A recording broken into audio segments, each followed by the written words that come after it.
Blažić se od prošle nedelje nalazi u specijalnoj zatvorskoj bolnici gde je podvrgnut psihijatrijskom veštačenju.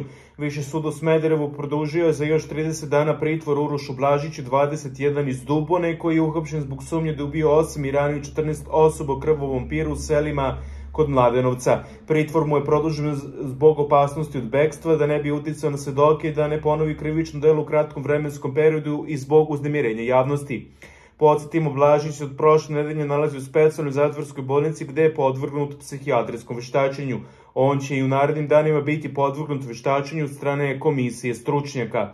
Kako smo objavili, izdato je više naredbi za veštačenje bioloških tragova pronađenih na licu mesta. Također u toku je i sledi obavljanje značajnog broja drugih veštačenja, balističkih, traseoloških, sudsko-medicinskih.